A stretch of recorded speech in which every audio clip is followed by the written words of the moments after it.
Bem, já que nós falamos de título e massa, né, agora a gente vai falar, aproveitar tudo que já foi dado para vocês, o título e volume. Então eu coloco aqui, utiliza-se no caso de soluções em que todos os componentes são líquidos ou gasosos.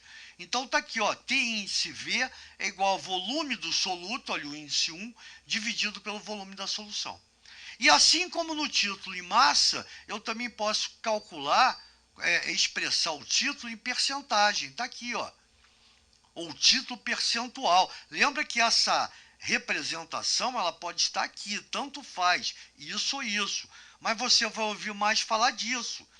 Então a percentagem em volume é igual ao volume do soluto vezes 100 dividido pelo volume da solução. E como eu tenho título e percentagem, eu faço aquela relação entre as duas concentrações. Só que agora título e volume, não mudou nada.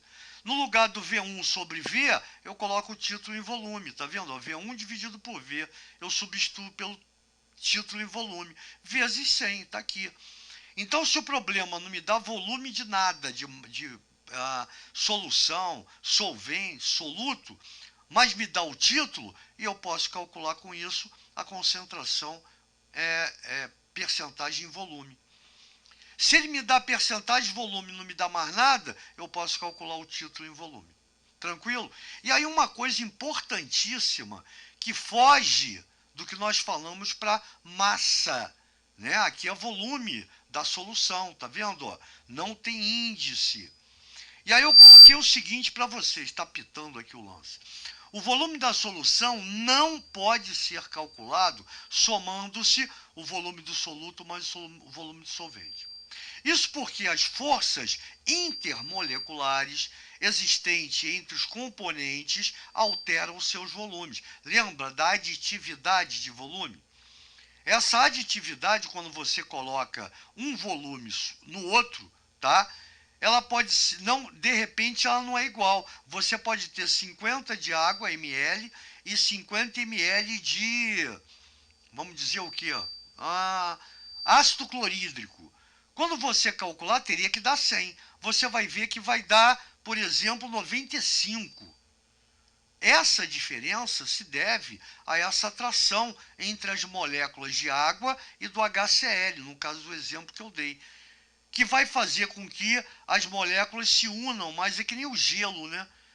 A água líquida e a água sólida. Se você pega a água numa garrafa de vidro até a boca e tampa, coloca no congelador, quando essa água solidificar, ela vai quebrar a garrafa. Por quê? A água sólida tem um volume maior do que a água líquida. E a gente explicou isso lá em forças intermoleculares, né?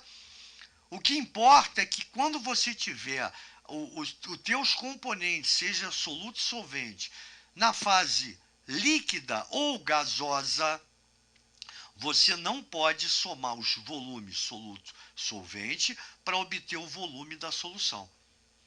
E aí eu coloco, essas forças intermoleculares alteram esses volumes.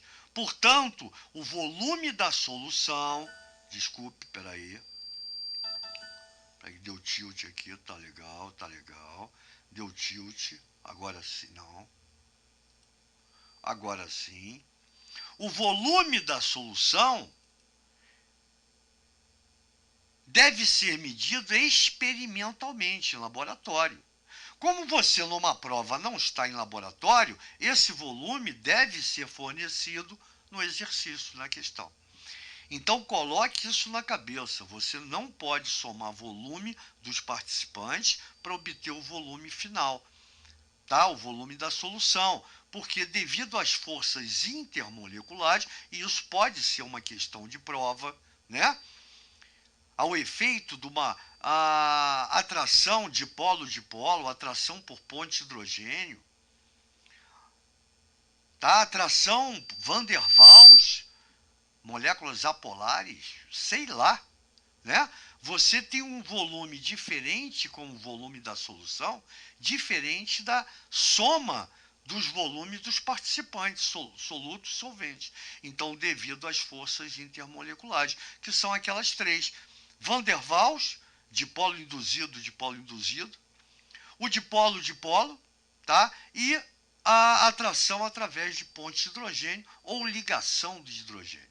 Tranquilo? Então, mais uma vez, eu coloco para vocês que tudo que a gente... Aqui não, né? A gente não fez aula prática porque a gente já tinha feito para título e percentagem de massa, que é o que interessa mais para a gente. Tranquilo, gente boa? Então, o que interessa? Próxima aula, a gente dá continuidade a concentrações, tá?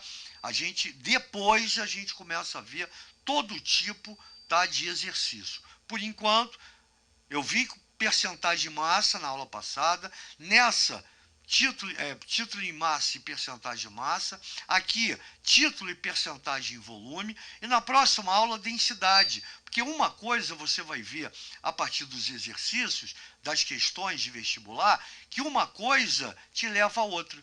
Então a gente primeiro vai ver densidade, para depois vir com todos os exercícios pertinentes a essas concentrações. Valeu? Até a próxima.